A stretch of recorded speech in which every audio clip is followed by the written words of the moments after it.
Welcome to episode 118 of the Muck Podcast, a member of the Odd Pods Media Network. Listen in as we discuss the dark and sometimes weird true stories in American politics. I'm Tina Jaramillo. And I'm Hillary Doherty. Hillary! Oh, hi!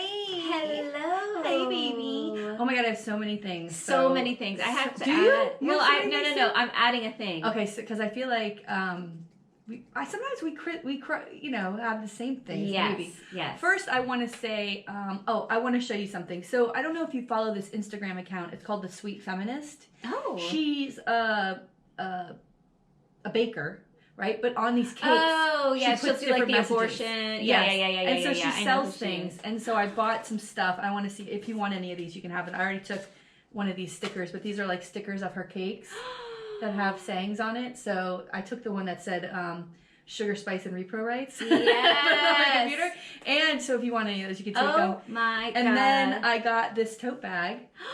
It says sugar, that's so cute. Spice and repro rights on it. Isn't that adorable? Yes, let's support all of these local amazing people. Parts of the proceeds go to abortion clinics and people, abortion providers, and so I don't know. I was thinking she'd be a great guest to have on. Yes. And then maybe we could get some cookies and shit out of her. Yes. Hi. It's free to appear on the podcast unless you want to send me some cookies and come on over. We do have a P.O. box. Yeah. So but let us know so we can go check it and get those those cookies. So I love her, the Sweet Feminist. She's amazing. And she shares her personal abortion story and really is very positive about people don't want to share those stories. It's a very, very private thing. And she says that like it's not anybody else's fucking business. But to be for her to be out there and to be fighting in this way she's in Texas and it's brave. It's brave. It's very brave. It's very difficult. I mean, there are people out there that legitimately think that women who have had abortions are murderers, right, and should be jailed, right. So which will happen soon. I mean, let's be honest. Yeah, and it's scary for women who are already, I feel like, in danger all of the time for so many different things to now add something that is a traumatic thing. Whether you choose, it's not like women who have chosen to have abortion are like, yeah, let me go party. This was great. Like, it's still a difficult thing for women to go through. It's still emotionally traumatizing. It's damaging. Yeah. And to now then add this other sort of violence on top of it because you have some sort of judgment. Right. Because you wouldn't have chosen it for your life, which is fine. Right. Don't choose it. But the lawmakers that make these terrible laws. The men. Oh, and women. That fucking Kelly Starkle, that wino cunt-faced bitch. Jeez. All right, so I want to talk about... Wino, bitch! Yes! So, I want to talk about last Saturday. Tina and I had the best fucking time. And I don't think we mentioned it on the podcast because we recorded on Saturday morning. Oh, that's right. And, sometimes you never know, like, if things are going to work, plans are going to work out. So, after you left that day, where did I go? Oh, I went to Lowe's and I did my homeowner shit. I bought some hefty garbage bags.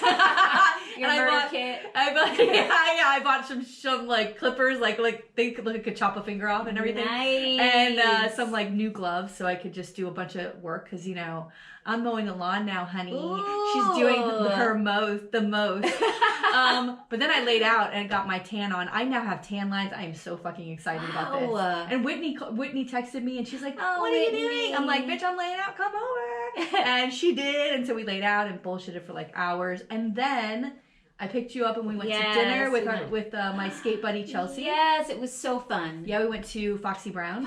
Ooh, food is amazing. So fucking good. Yuca fries all day long. All fucking day long. Yes. And then after that, the whole point of the evening was to go to see Rickolas, who I am now at Laser Wolf. He's from Jacksonville and he's a good friend of Bluebird, who's our homie and been on the show, who I'd really like to have come back soon. Yeah. So they were in a band called Hurricane Party together. Anyway, I am now obsessed with Rickolas's music. Ooh. Like, in deep diving into this music and like videos, and he has a podcast, and like I was saying, like I want to send a message. Send a message. That's like, here's the songs that I love, and I have so many questions. Because he's got to be near our age. He is near our age. There's albums that are... looking him up too. Yeah. There's albums that are very nostalgic 90s, that sound very nostalgic 90s, where I'm just like, oh my God, what is this? What is this about? One of my favorite songs I cannot stop listening to last week is called Generation X Midlife Crisis. Oh. It's so fucking good, Tina. That's us. Yeah, it's so fucking good. So, I don't know. But I can't send the message because I'm a punisher. You know what a punisher is? It's a Phoebe Bridgers song. A punisher is somebody who's a fan and like goes up to that person and it's like, oh my God, I really love your music. It means so much to me. And the artist is just like, yeah. That's what I would be like. And I wanted to say hi to Richolas after his show. Yeah. Because he's like there.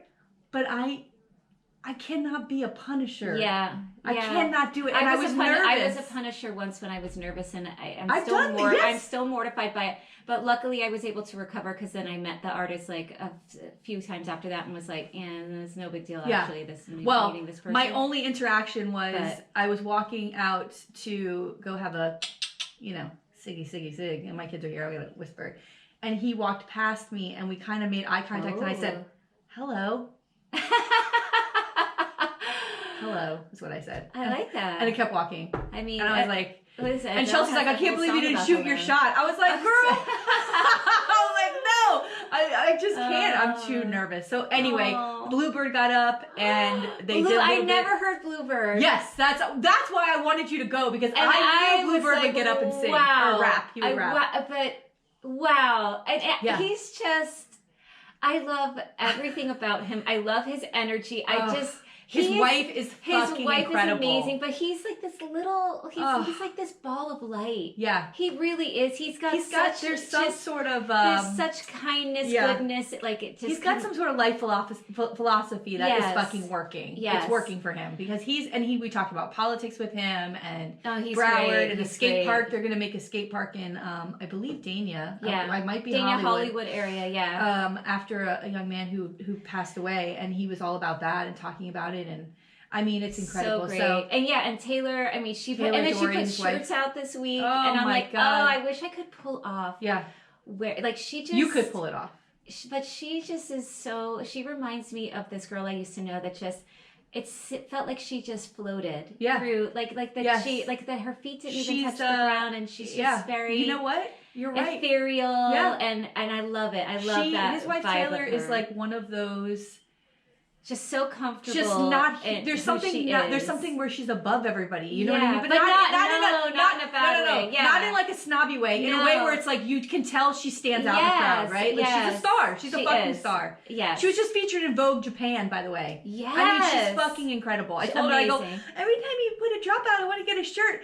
But the shirts are like $700. Yeah. But they're originals. Like you'll never see another shirt like this. So she's like, and they disappear in like a week. Yeah, and not a week, like within minutes of her putting this fucking thing out. They're gone. Her shirts are gone. She's listen, those two. But forget about it. They're gonna take over the world. Like I love that they are doing what they want to do in their life. Yeah. Like they're making this happen. Yes. This whole manifest. Like I feel like they just do it. They just fucking do it. And they have the bravery to do it. And I'm so impressed. The nicest fucking people ever. Yes. Right? Like just so fucking approachable and kind and funny and you too. We love you, lovebirds. We love you. We love you. We should send them a fucking wedding gift. Bitch. Yeah. All right. We're within the year. It's not too late. Yeah, it's not too late. All right. So let's talk.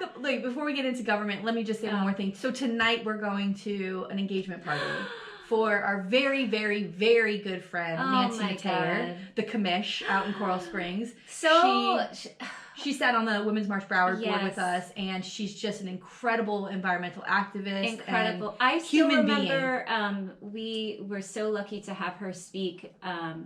Way back in the early days of Women's March with the environmental justice group, that was like a subgroup of that, and she was so young then. Oh my God! And I was blown away by just.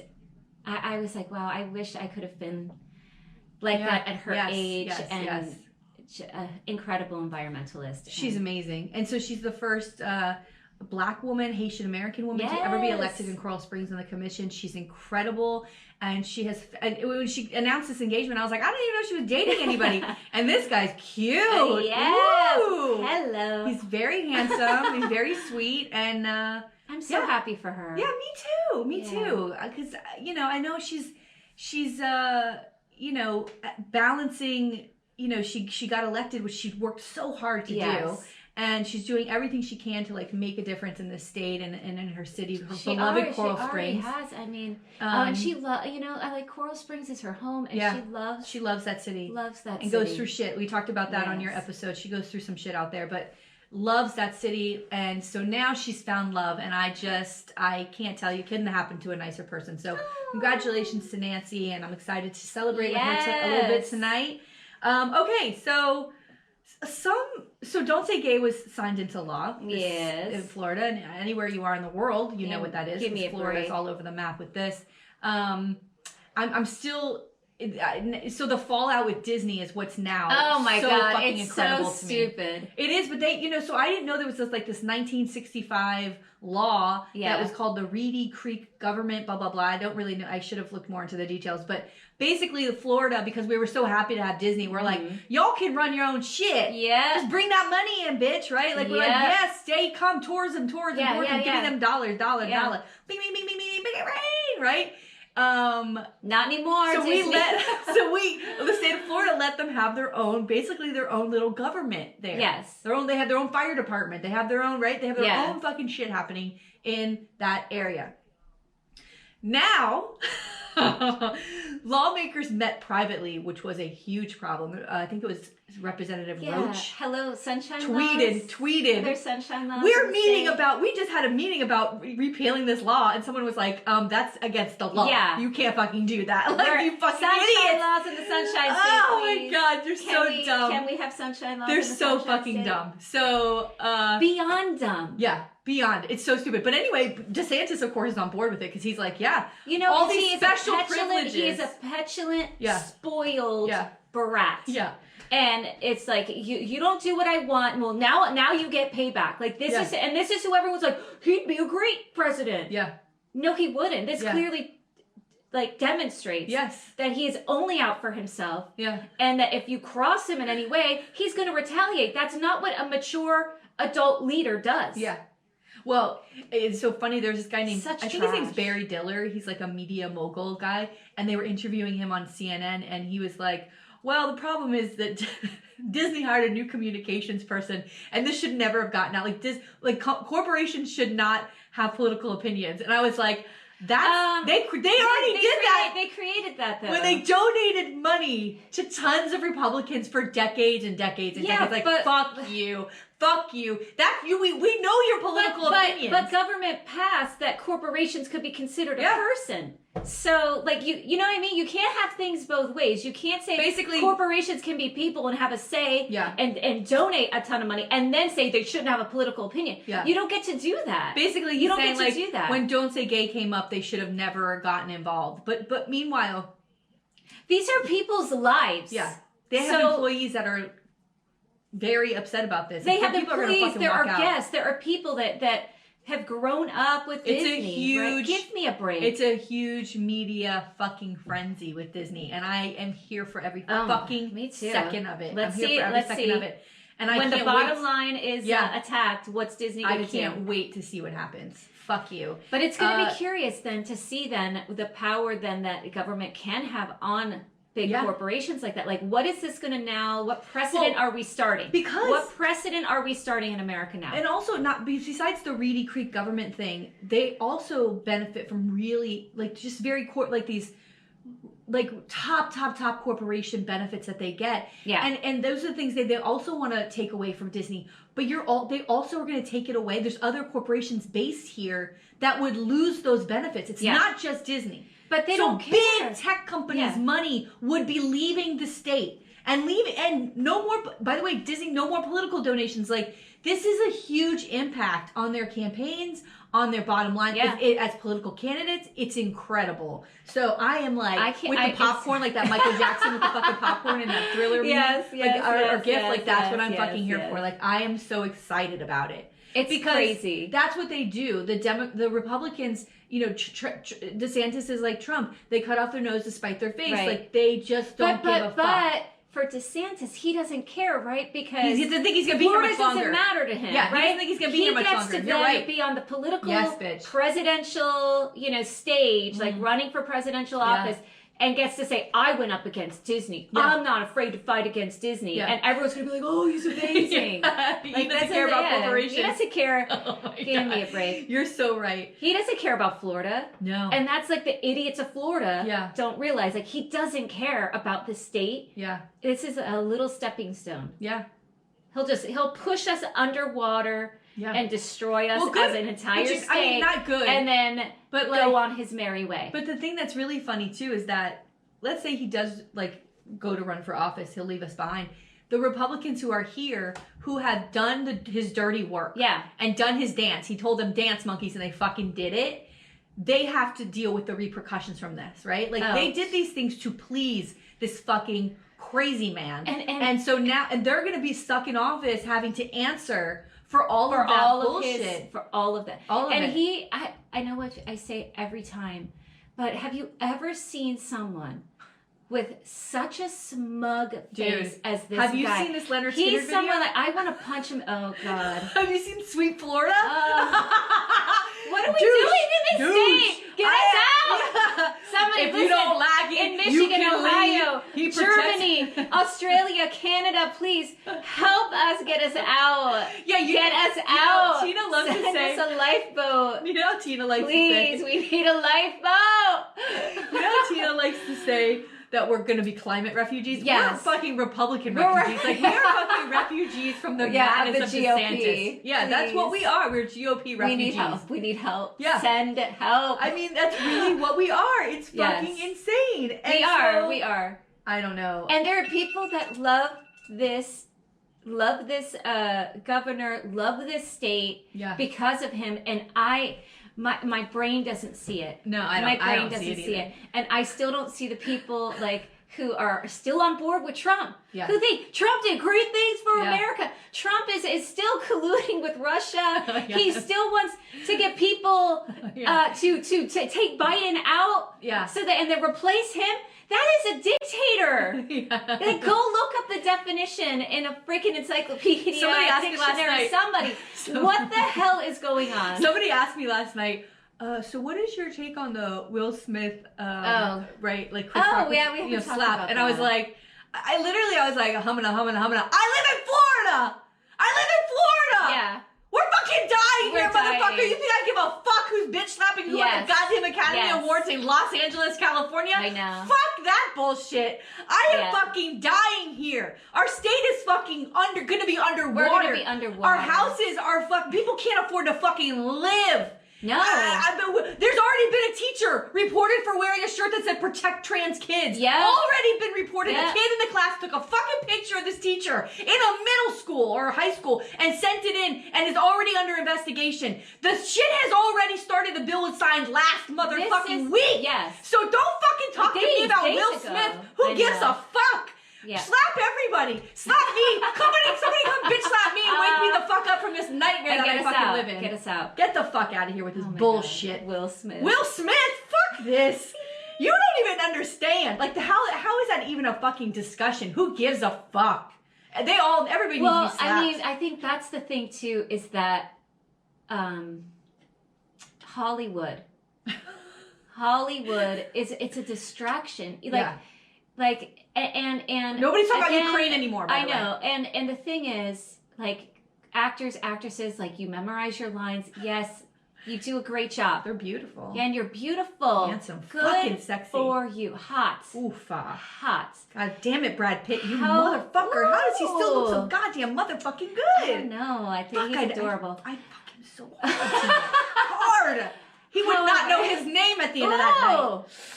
However. Oh, yeah, sorry. However. Distracted. See? I know. I'm distracted. They're distracted. I don't even know how to look forward anymore. I'm just thinking about Brad Pitt. And however, like you're like these little petty things. You're just actors and actresses like that people are going so nuts for. And I had conversations about it.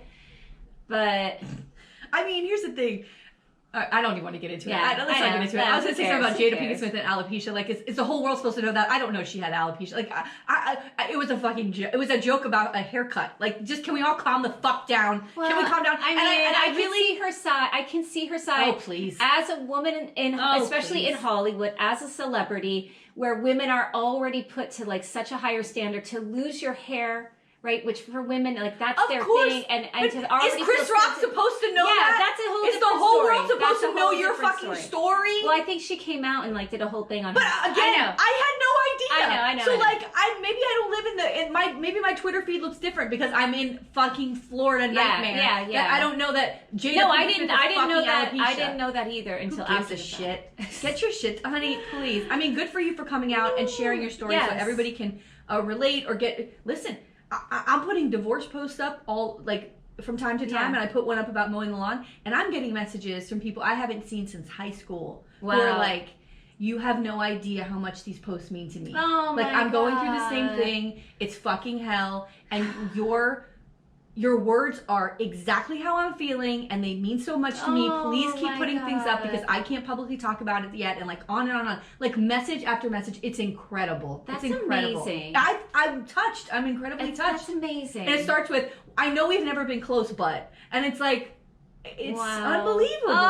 Oh, Tina. I love it. Just sharing like the other side of the, like getting to the other side, and like there's a positive, like just keep going. Just keep going. All right. Oh. All right. Well, are we ready? Well, let me just say one last thing. I'm so sorry. It's okay. It's okay. But it's like super local, and you know.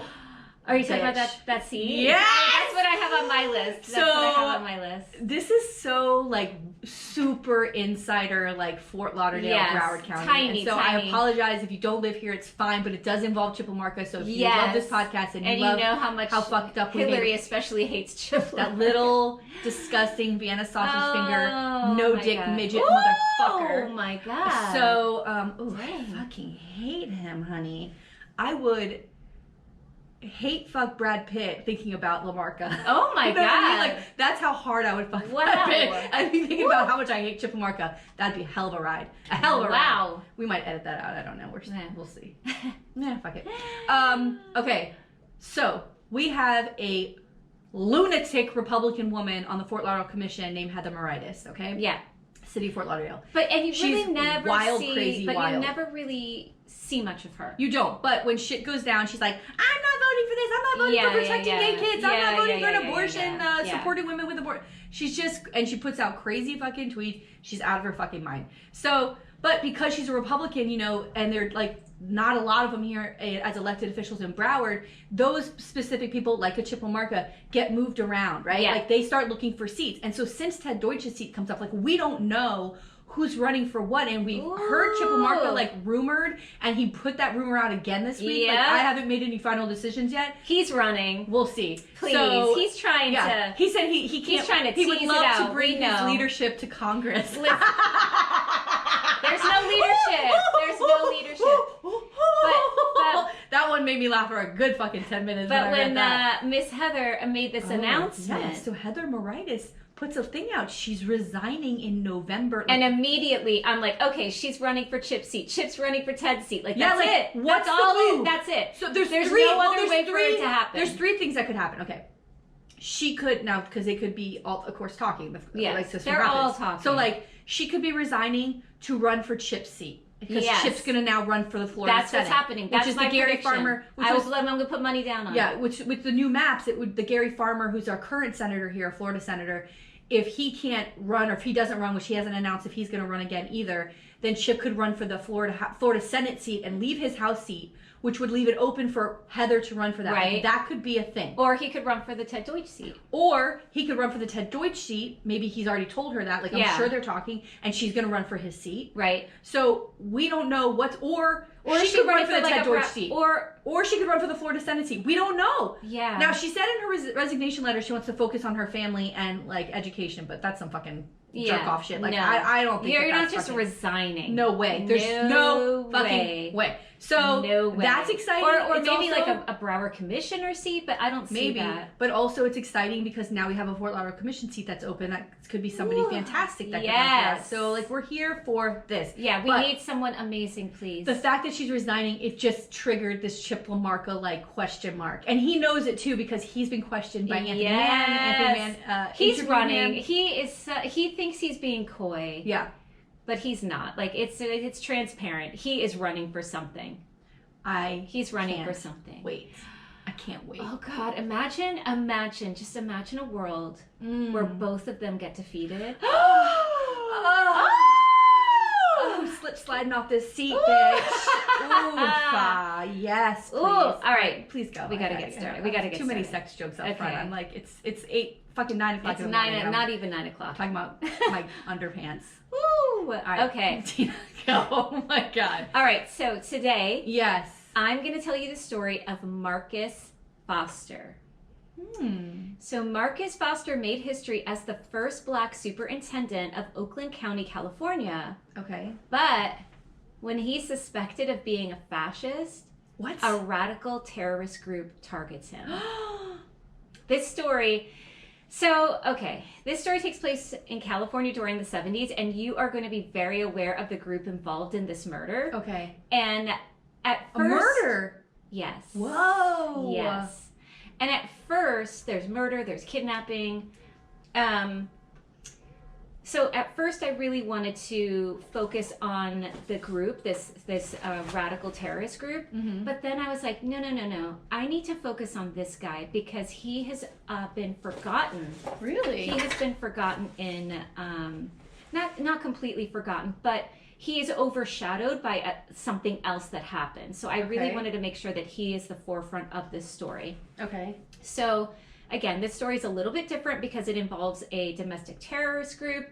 It involves a newspaper heir. So I hope that this gives you the clue. Oh, wait. Which, unfortunately... Oh, what's her name? Is yes! it Yes! Love it! Okay. Patty Hearst. Oh, my God. All right. The best. So, according to his wiki page, Foster was born in Athens, Georgia, but grew up in Philly, and he attended Cheney State College in 1947 and started his career as an educator in 1957. He also earned his EDD, which is a doctorate in education, from University of Pennsylvania, Ivy League. Yeah, that's huge. After teaching, he served as principal of an elementary school, and later of the O.V. Cato School for Boys, and then later he was principal of Gratz High School. And Black Past noted that as he worked as principal, he took up the challenge of African American academic achievement. And he really wanted to transform these 3 troubled all-Black schools as he headed into being principal. That was his focus. And he worked to fight against past racial discrimination in schools. And he focused on, quote, African American traditions of educational activism and achievement. And Black Past further notes that the programs he created, quote, raised academic expectations, motivated students, reached out to parents, and provided much-needed injections of financial and human resources. So he really was focused on, we need to make things equitable. Yeah. We need to have our, these Black kids in Black communities, be successful, and we need to engage all parts of the community to make this happen. So he was really, a leader in this in That's incredible. Philadelphia. Yeah. So then he was appointed as Associate Superintendent of Community Relations, and then later on in 1970, he gets appointed as Oakland County Superintendent, again, as the first Black man to hold this position, which was big at the time. Yeah. So Black Past wrote that Foster was, quote, known as a titan in the areas of urban school reform, compensatory education, and community shared responsibility in education. And again, the article notes that he talked about how that responsibility included the taxpayers, it included politicians, it included business owners in the area, and it included parents to all work together alongside the educators to help students succeed. That it's not just what a concept. The teachers, right? Everyone, we all have to work together for this. And Heart Daily News adds that, quote, Foster repeatedly convinced students that violence distracts from equity issues rather than solving them, and he developed a Black history curriculum to build pride and not separatism. I love this guy. Yes, amazing. And so, and he really, and remembers, this is coming off of,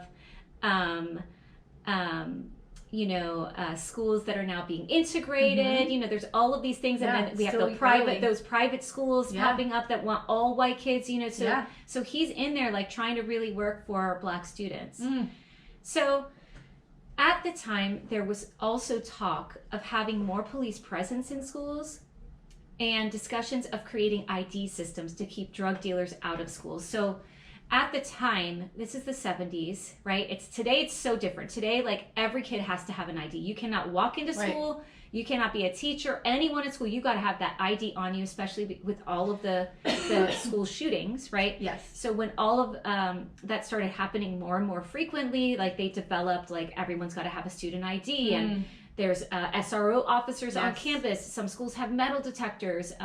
You know, all of these things have been implemented, and even in Broward now, I saw a sign that was like you can be scanned. Like with a metal detector, because there have been incidents this school year of like 3 different incidents of kids having guns in their backpacks at school. Jesus. You know, it's just a very it's scary. It's different, and so I understand.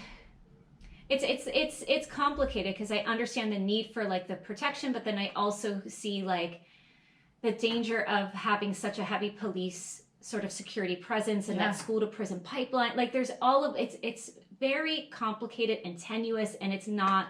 These aren't easy things, I think, to talk about. But so back then in the 70s, anybody could walk on a school campus. Like you could be a teenager from any school and walk into some, you know, large school. No one's like that in the 90s. Yeah, it was like that when I was in high school. Yeah, no one's gonna know like who's here, who's not here, who's this person, whatever. You could just leave too. You could just walk out. Oh my God, I used to walk out of school. Oh God, Tina. So many times I skipped school. I never skipped school. Oh, I skipped school. Oh my God, it's a bad idea. But now you can't. I'm like, dang, how are kids? Like I would just be like, hey, we're going to Denny's for 4 hours. Like just be gone. Denny's. Oh my God, that's so 90s. Yeah. I love that. Oh my God, I love that. So the folks who were like not students, even like if they were young kids, they could go on campus. They're selling drugs, so there was this like worry of like, oh, we got to stop these kids from coming on campus. Right.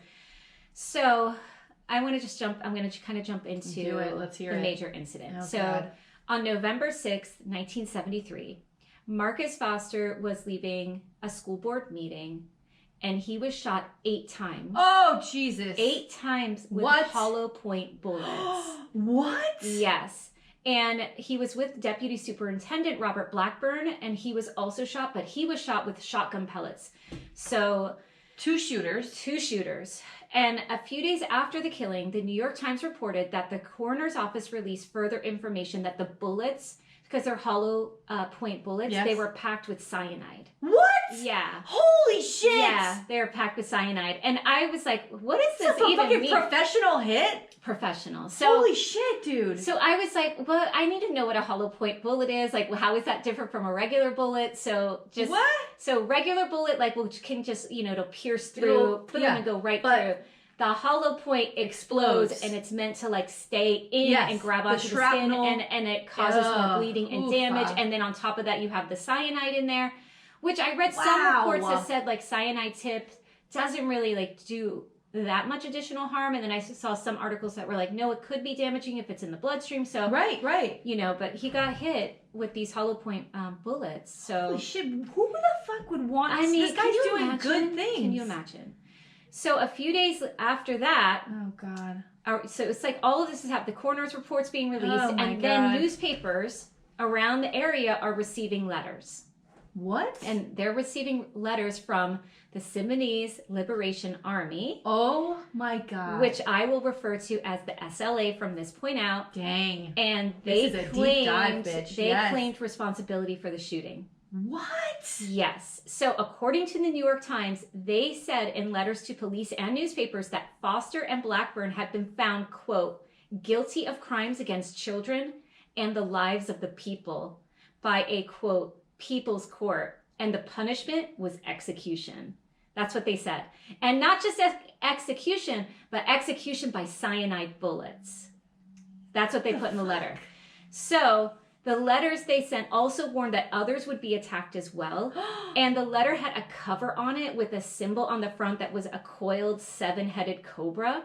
Oh, Jesus that was Christ. Similar to like part serpent, part human, nags of like the Hindu Buddhist theory. Like it was like one of these like QAnon shit, these people. Yes. And the letter also presented itself as a warrant order. Oh, that read in part, this attack is to serve notice on the Fascist Board of Education and its fascist supporters that the Court of the People have issued a death warrant on all members and supporters of the internal warfare identification computer system. What? It continued, quote, nerds. This shoot on sight order will stay in effect until such time as all political police are removed from our schools and all photos and other forms of identification are stopped.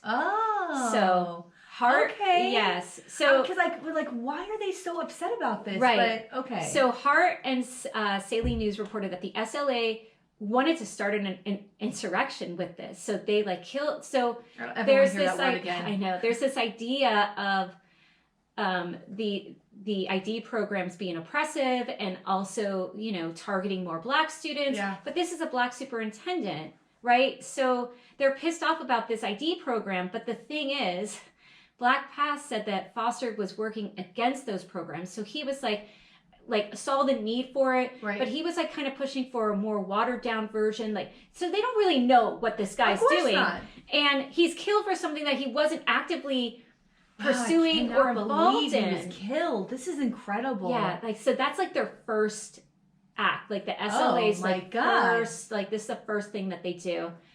And they're not really like around for long. But at the time, when these letters come in, the police don't believe it. They're like, oh, this is some hoax. Like, this is like, who are these people? Because they never heard of them. Yeah, but this is the 70s. People are fucking wild here with the cults and shit. I know. Get it together. And the FBI. And you're in California, right? I mean, like, that's where all the craziness is fucking happening. So the FBI too, they were like, well, we haven't heard of it, you know, because the FBI like gets information about certain groups, and they're like, we don't know who the heck these people are. That's because these fucking nerds are like down in some basement somewhere getting their shit, you know, getting like planning this like overtaking the world. Oh my god. So they basically said like anybody could have written those letters based on the newspaper accounts. There's nothing in those letters that are like saying specifically, we know something the police don't know. Okay. However, the coroner's office was like, yo, hold up. Yeah, cyanide. We never said anything about cyanide bullets. So that's when they were like, oh, maybe there is this connection. Wow. Yeah, so whatever. But let me, I want to just give a little bit tiny breakdown of like who the SLA are. Yeah, good. So I'm not getting into the nitty gritty, people. All right, it's a lot because it's a lot. Yeah. So here's an overview. So the group, according to the New York Times, was considered the first leftist terrorist group. So at the time, the group included 2 escaped convicts, a number of young women, 2 men who were arrested and being held in San Quentin prison, and there was another man at the time like that was still at large. So the group began in prison, and it was formed from a black prison group called the Black Cultural Association. And that group was primarily focused on building pride within inmates and bringing them back to their communities once released. So like this is like this organization was starting. But one of the members of this group, David DeFries, he was like this escaped convict. He splintered off and he ends up like becoming more political and a little bit more like radical in what he wanted the organization to do. And he's the one that actually formed the SLA. Okay. And the group was made up of both blacks and whites, and there were some Vietnam veterans. There were the women, like primarily sort of motivated from the women's rights movement. So that's all of these people that are like protesting the war, protesting for women's rights, like the revolutionary stuff. They're getting people who are, you know, from those ideas and forming together into this group. And there was turmoil on like which direction the organization should go in. And then once it sort of became sort of clear, like it was going to be this more political radical thing, like they are not part of that original Black Cultural Association because now there's something else. They established into the SLA, they created the slogan, quote, "Death to the fascist insect that preys upon the life of the people." That's their slogan. Jesus. And they included that in all of their letters. Like that's like their little signature line. Oh my God. I mean, they took time. They planned like, this is our organization. This is our motto. Here's our symbol. Like, and we're going to like bomb. Like they want to bomb. They want to rob. They want to kill. Yeah. Yes. Oh my God. So getting back to the attack, the New York Times reported that Blackburn, who survived the shooting, so he's that assistant superintendent, he explained that as they were walking out to their cars after that meeting, they passed 2 people in an alley. And Don't ever go through a fucking alley. So he said that they looked about 15 to 20 years old. Oh. And one of them approached and shot Dr. Foster with a .38 caliber gun, and the other shot Blackburn with the shotgun. So it was a clear ambush. Like they're waiting for them in the alley. They come out. Yeah. And SF Gate reported Blackburn's account of that day. And this is from Blackburn. Quote, "The guns went off and I felt slammed, hit, spun around. The two figures were crouching and I saw flashes from the muzzles of their guns. Then I was being hit from behind with a shotgun. I stumbled down the side of the car into a narrow alley, stumbling and reeling. They stood over Marcus and put another round in his head." Oh my God. Can you imagine? Jesus. Like, he's getting shot. He sees this happening to his colleague. This is awful. And like, you know, it's nighttime. I can't. It's so senseless and stupid and scary. All right. So, people were charged. Okay. So, in January 1974, a 27-year-old Vietnam War veteran, Joseph Ramiro, was charged with the murder of Dr. Foster. He was a member of SLA, along with this other guy, Russell Little, who was also arrested and charged with the murder. Like, so they mental health and veterans. Can we please keep talking about mental health with veterans, please? And young. Yeah. So the way that they caught them is they were in a van. Mm-hmm. They're riding in this white van. I feel like the 70s, like they only had white vans, but they're riding down. They're riding in this white van, and cops were like, "This van's a little suspicious." So they didn't know that it was the SLA in this van. Right. They were like, "Oh, this car's a little suspicious. Let's see what's going on." So as they kind of like pursue to try to like get the van to stop, the guys in the van start shooting at the police. So now, calm down. So now, like, this whole like thing ensues, and they go find the hideout, and like it's crazy. I can't go into all of it. Yeah. Go read it. It's like wild. Could you imagine ever being in a van and being in a shootout with the police? I know. Oh my God. Sounds insane. Get me out. I would be crying and screaming the whole time. I just imagined it like the scene from Back to the Future when the van comes out. They're like, oh my God. This is crazy. I gotta tell you, what happened? That scene when I was a kid freaked me the fuck out, because you're in this open parking lot at the mall and he's like trying to run and hide, and there's nowhere to hide. No, and we've watched it with at least within the last year, and that scene starts again, and I'm like, oh my God, like it's just so fucking scary. But that's what I imagine. Like, what did they do? They just opened the side door of the van and started shooting, or the back of the van. There's cyanide bullets. Oh, Jesus, crazy! Too much. They get so much time on their hands. I know, it's too much. It's too much. So basically, when they eventually like get to the van, they find SLA literature. Oh boy, weapons. Can we now say that this is a real fucking group? Yes, and then they raided other homes. They find everything. Good. So Ramiro and Little were found guilty and sentenced to life. Good. Okay. Bye. So some of the aftermath. So after the killing of Foster, the group split. There were those who didn't want Foster killed and thought the group went too far. And then there are the people that are like, this is what we need to do. So what happens where Foster's murder gets overshadowed is in February 1974, the SLA kidnapped Patty Hearst from her college campus. Fucking great story. And she was the granddaughter of William Hearst, who, by the way, is a garbage person. Trash heap. And this made national attention because, like, the Hearst, I mean, he was a big-time media mogul, and he used his paper to manipulate politics all of the time. Let's cover him. I know. him. I was like, he needs his own episode. So according to history, a few days after the kidnapping, the SLA called a radio show to say that Hearst was a political prisoner.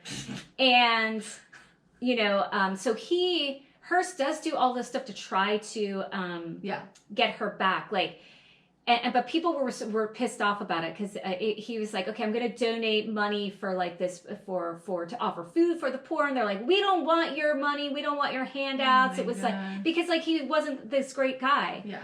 So the kidnapping of Hearst becomes this huge thing, and especially when she's filmed on 2 separate occasions. Ooh, this is good, yes. For robbing banks. And then she releases a video on her own saying that she joined the SLA of her own free will. Yeah. However, once she's arrested and she's traveling around a year with her kidnappers /comrades. Yeah.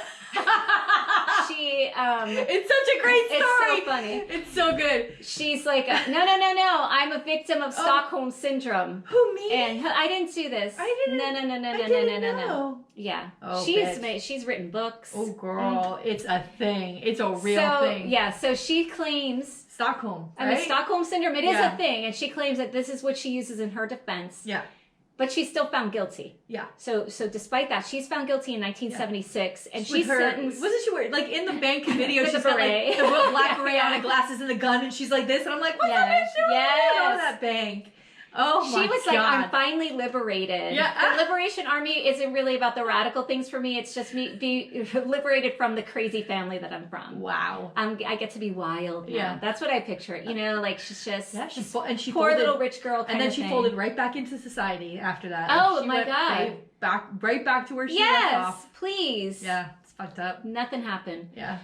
So she is found guilty. She was sentenced to 7 years in prison for the bank robberies. Yeah. And she served just under 2 years when then President Carter commuted her sentence. And then in 2001, Bill Clinton pardoned her.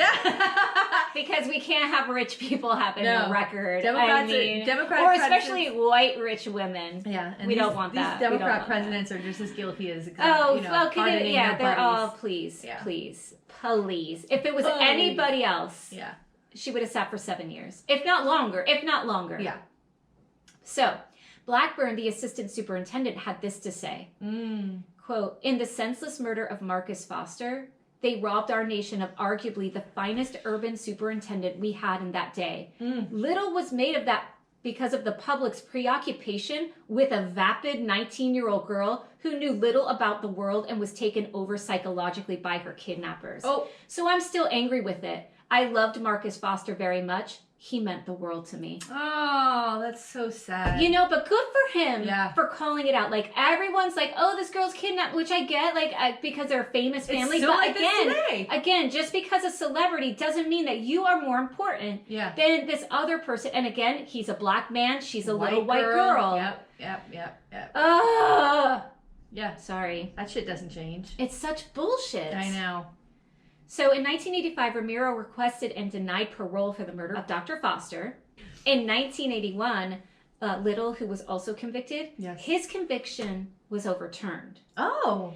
And he was acquitted. What? So he said that Patricia Soltzik was actually responsible along with Emily Harris. And a website about the SLA noted that Hearst, during her testimony, confirmed that the involvement was with these other two girls and not Little. But were there just two people in the alley? Yes, but they're saying that it wasn't this guy Little. Wow. Yeah. So, and Little had this to say, according to a Liquid Search article, quote, "Who actually pulled the trigger that killed Foster was Ms. Moon." And Ms. Moon is a nickname for Patricia Soltzik. I don't know if I'm saying her name right. And Nancy was supposed to shoot Blackburn. She kind of botched that, and DeFreeze ended up shooting him with a shotgun. So they're saying other people were there. So maybe Blackburn just saw the two people coming up, but maybe there were more people there. And I can imagine being disoriented, being shot with a shotgun and having all this. But DeFreeze, remember, is the guy, the ex-con, who branched off and started the SLA. Right. So he's saying, like, he was involved in these other women. Of course. So the group really only had about, like, 10, main people in it that were leading all of this. And after Ramiro and Little were arrested, they were down, people. And it kind of falls apart. All right, so some points of interest. So remember the New York Times reported that the police were like, oh, this is a hoax, this is fake. But 2 days after Hearst was kidnapped and they went into her apartment, they found hollow point cyanide-filled bullets in her apartment. What? So that's when they were like, okay, there's this connection. Yeah. So I thought that was a little weird. That is totally weird. Very, very weird. So Academia reported that after his death, Foster received an award from Philadelphia for doing the most for the city. And he also had sites named in his honor. He had an athletic field at Gratz High, the Student Union building at Cheyney University, an indoor pool in Philadelphia. There was a Marcus Foster Award created to school administrators in Philly for contributions in education. Wow. And there is a scholarship program for Oakland high school students from the Marcus Foster Educational Institute that regularly offers awards and still does to students each year. And then after the kidnapping of Hearst, 6 members of the SLA died in May 1974 because they were in a hideout, and it was burned down in a shootout with LA cops, and they were essentially like shot and burned to death. Holy so that kind of like ends it. That kind of ends it, and it ends a little later. There's still people in jail that were in jail through the 2000s. But again, like 2000s, yeah, like go and check out more information about the SLA. But I really wanted to highlight Marcus Foster in this story because he was a leader, educational leader, and his story is kind of forgotten in all really of the heyday of it because they just focus on Patty Hearst. Of course, I'd never heard about his murder at all. Yeah, wow. Yeah. Right. Short and sweet. Tina's so good. Mine's definitely going to be very short. Oh. But it's so fucking good. Ooh, yes. Let's do it. Oh my God. Okay. Oh my God. So I found this story on Twitter. There was a BBC article. And it's like, did you know? And it had a picture of this guy, and he was like this American, guy running for office in America. And I was like, and this wild story, and I'm like, who the fuck is this? I looked it up, and I could not fucking believe it. Tell me everything. So I am covering perennial candidate from Montana. Stan Jones. Oh. Okay. Jones. So again, this is very short because the thing about him is kind of, it's not like a big deal, but it's just it's wacky funny. Yeah, I don't have a lot of background about him. It's just, whatever. Mischief. But it's just so fucking funny. So Stan Jones is a member of the Libertarian Party and a perennial loser in Montana politics. He moved to Montana after divorce ended his 18-year marriage. And some of his stances on policy issues tend to be socially conservative. Among other issues, he supports the death penalty, opposes same-sex marriage, and has called abortion a, quote, crime against humanity, end quote. Oh, but you support the death penalty. Mm-hmm. Okay. Makes so much sense. It makes so much sense. We care about life. Yeah. The funny thing, a couple of things I read about him is that he really got involved in politics during the Reagan administration because he said it was too liberal. Oh. And then he said George W. Bush was the most liberal president we've ever had. I was like, this what? This guy sounds horrible. This is the guy asking for the Constitution to be changed to ban same-sex. Oh my God. Okay, so during the senatorial debate held on October 9th, 2006, Jones proposed that a collaboration of European... Okay, so he would say crazy conspiracy things all the time, right? And so during one of these debates, he said that proposed that a collaboration of European Union and North American elites were on the verge of forming a, quote, one world communist government, end quote, right? So he's like on that, he's worried about everything. QAnon-esque kind of fringe, level of fucking craziness, right? He ran twice unsuccessfully for the United States Senate in 2002 and 2006, and 3 times unsuccessfully as a Libertarian nominee for governor of Montana. This, and he just keeps going. Yeah, in 2000. Nobody wants to vote for you. Yeah. But keep going. In 2000, 2004, and 2008. So he's run all the time since 2000. And where does he get the money for this? That's what I want. He's just he's just an odd guy, right? And so he also has to... sue to be parts of debates because it's we only take these major candidates, and he's like, fuck you, I'm a candidate, right? So he gets on these stage to do these debates. Oh my God. How embarrassing. His family must be riddled with embarrassment. I mean, please. So here's this thing. So he shows up in late September 2002 for this U.S. Senate debate in Great Falls, Montana. And he wasn't very well in the polls, right, leading up to the election, of course, because he's libertarian and, nobody really gives him a chance. Unfortunately, I would love to have a third party in this fucking country. Oh, please. I mean, two-party system sucks balls. Nobody have more parties, but they have... Nobody gives them a real chance. No. They really don't have a fighting chance, which is unfortunate. It's not right. It's not right. It's not. So he shows up, and everybody's just... They couldn't keep their eyes off of him. They're like, what's wrong with him? There's something off, right? Oh, no. And, something awful had happened. They're, looking at him, and he's, his appearance was so fucked up. They're like, what do you mean? What's wrong with this guy, right? What did he look like? So, he has white hair, right? He's an older man. He was blue. What do you mean? His skin was blue. Why? Wait. Like, it literally was blue. Was he dying? No. So he wasn't lacking oxygen. He had previously run for office, so like people knew who he was, but his skin had turned this like grayish blue color.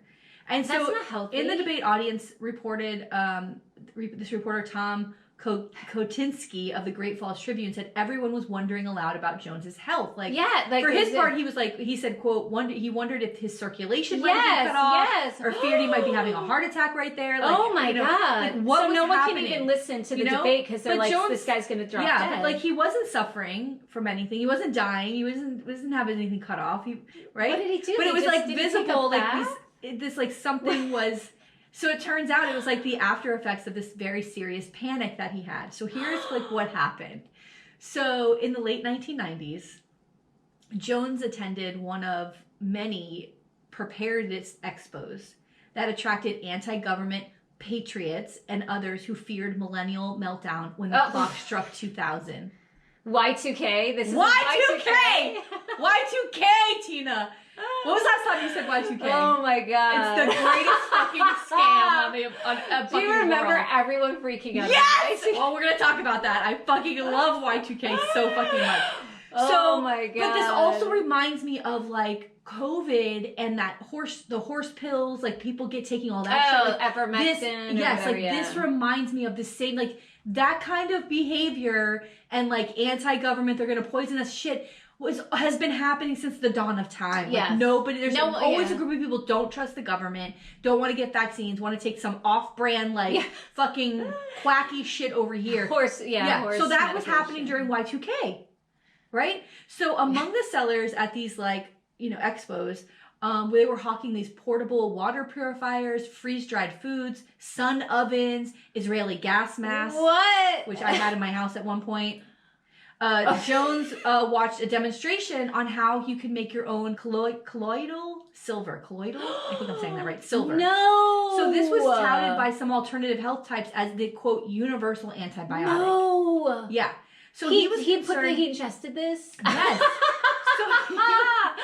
He was concerned that the impending Y2K crisis would dangerously reduce supplies of antibiotics, so he went home and started brewing his own colloidal silver. Okay, so I want to talk about Y2K because, Is he a scientist, a chemist? No, bitch. No. That's like me going like, I'm going to make my own silver. Like, I don't fucking know what I'm doing.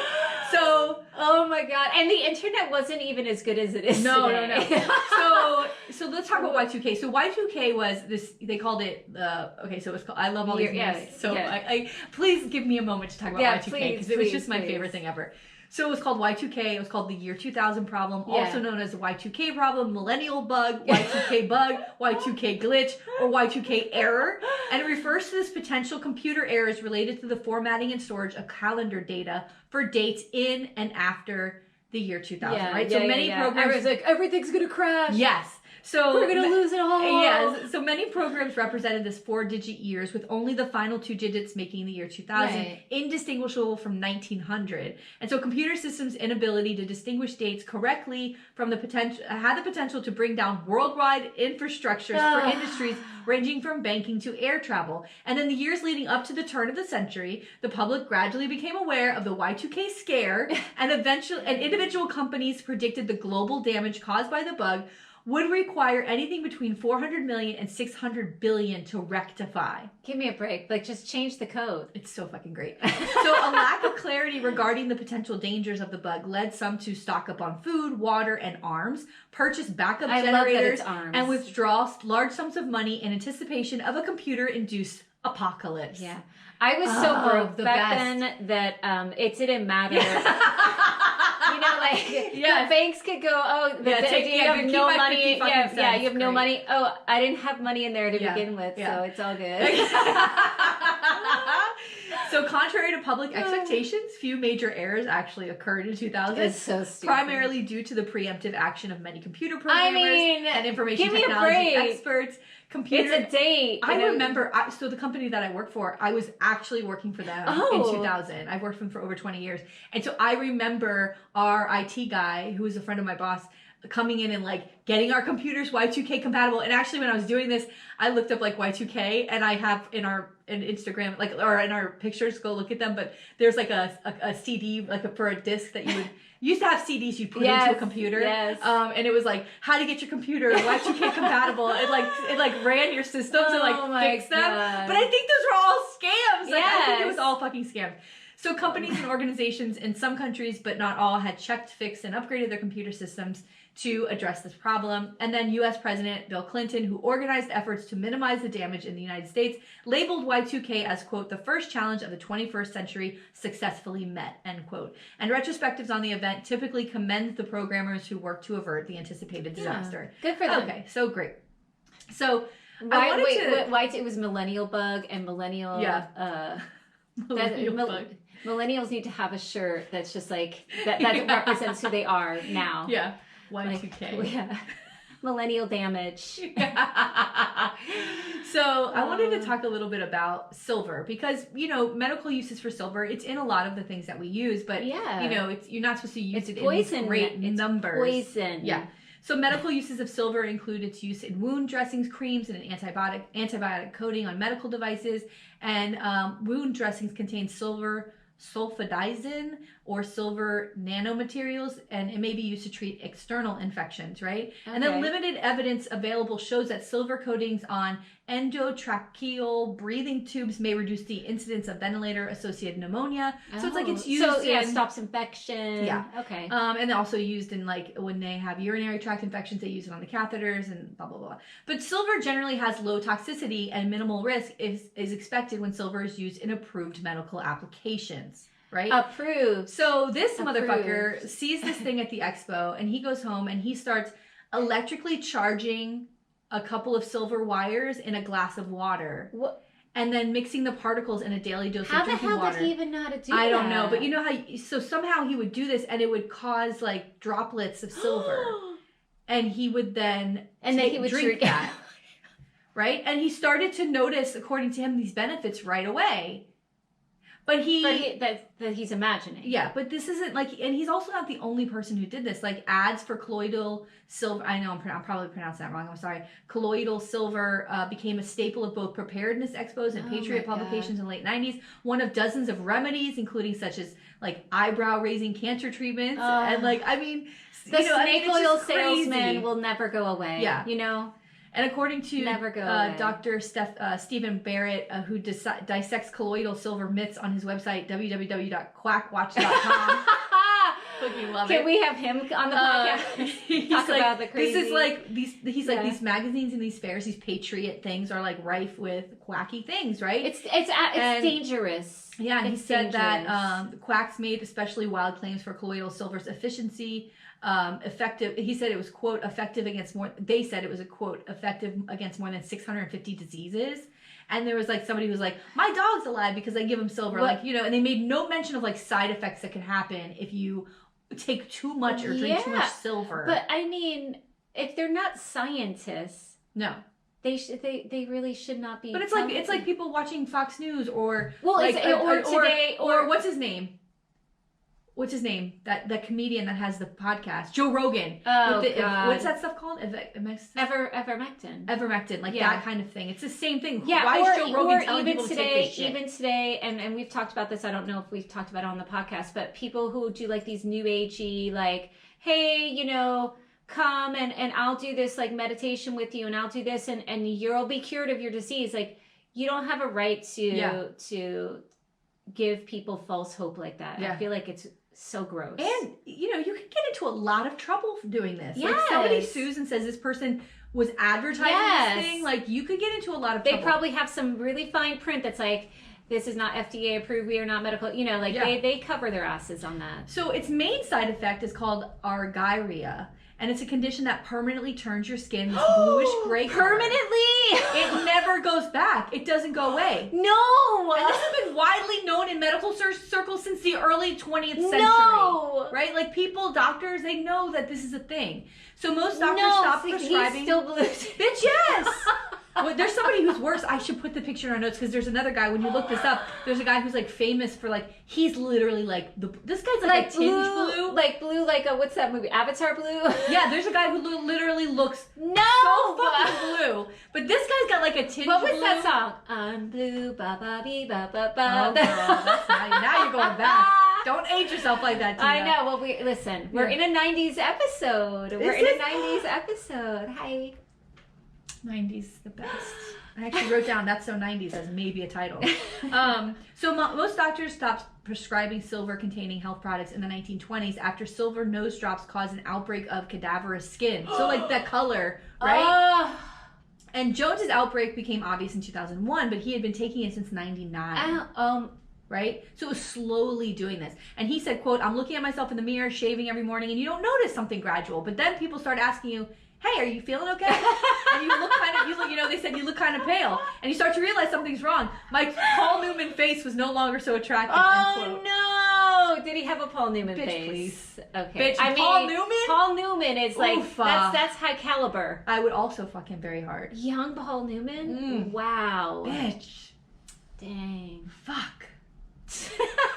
I stare at that spaghetti sauce jar, and I'm like, that's old Paul Newman. Yeah, anytime. Lord. Maybe not dead Paul Newman. Not dead Paul Newman, no. Anyway, I draw my line at dead guys, everybody. That's where Hillary's at on the dating pool. Draw my line. If I gotta dig them up out of the ground and I have to work that hard, that dig ain't worth working that fucking hard. Digging up grave. Dang, this episode. Oh my God. Honey, pull it together. So, for Jones, there's been more good news than ill since his blue skin went public at that debate. And they would say, they started saying Papa Smurf for Senate. No! That's what you get, you dummy! So they would it was just jokes after jokes, but he was so excited because it was publicity for his campaign. Yeah, so he was like, I don't give a fuck. He said, Papa Smurf. Yeah, he was like, so what? I'm a flash in the pan, but at least people are giving him interviews. He's like, I don't give a fuck. He actually enjoyed all of this attention. I bet you he kept taking the silver. Of course. Well, I don't know. He stopped taking it, but he did, of course, lose that race. But this is the fucking thing that I love so fucking much. There's more? This is the last thing. But so that was in 2002. He runs again in 2006. No, he doesn't. Of course he does. It's and fucking he's politics, bitch. He's still fucking blue. Oh my God. But because he's a third party candidate and he's got these super conservative values, he pulls votes away from the Republican in the race. Oh, right? Yay. Thank you, Papa Smurf. Love it. So he runs for the U.S. Senate again in 2006, and his candidacy changed the makeup of Congress. Oh. Okay? So he won 10,324 votes. What are you doing in Montana? What are you doing out there? What? In this make or break Senate race in Montana, a contest that Democrat John Tester won by 2,565 votes. Yes! Over the three-term Republican incumbent Conrad Burns. So it can be argued. So it can be argued that he took the bulk of these votes from the conservative Burns, which tipped the election to Tester, which then tipped the Senate to the Democrats, which then tipped the scales of U.S. political history. Let's go, Papa Smurf! Fucking incredible, right? Let's go, Papa Smurf! Woo! So Jones said, quote, I'm tickled about that. There's excitement for you to be talking to the guy who changed the country, end quote. Hey! He said to the reporter, hey, come on in. He is all about himself. It's incredible. He is all about himself. So that's it. That's our blue friend, Stan Jones. Our blue friend. I love it. Isn't that so fun? I love it. Oh my God, I love it too. I love it. Oh my God, what an incredible story. So good. Let me just quickly, I wanted to show you a picture. Hold on, because I sent it to my daughter because she was like, "What?" Oh my God. He's blue. He's not Paul Newman. No, he's not Paul Newman. Let me see if we can show this to the camera. Yeah, a little bit. It doesn't really. What am I doing? You'll see it on our Insta. Go to Instagram, you motherfuckers. Thank you for listening. Yeah. What else? That's it. That is it. Oh my God, it's only 10 o'clock in the morning. Yes. So now I have to take my son to get not one, not two, but 3 cavities filled in his mouth. And he's been dreading this all week. And yesterday he goes, oh, I said, what's wrong? And he goes, I was so looking forward to tomorrow, and then I remembered I have to go to the dentist. And I was like, maybe you should brush your teeth more often then. Like, maybe you should brush your teeth. I fight with my kids about their teeth. Jesus. Well, not my oldest, but my youngest. I'm like, just me too. Brush your teeth. Yeah, because this one, she had one cavity, and you know what she does now twice a day? Brushes and flosses her teeth twice a day. And we went to the dentist a couple months ago, and the lady was like, oh my gosh, I can tell you take care of your teeth. She was all excited because she's like, I do not want another fucking cavity. Like, and that's what I said to him. I was like, once you do this, you're not going to want to do it again. You know. Well, my oldest has braces, and so he's always, involved. Yes. Yeah. Well, all right. That was fun. So much up front. I'm glad. We had a lot to talk about. Yeah, it was great. All right, guys. Bye. Bye.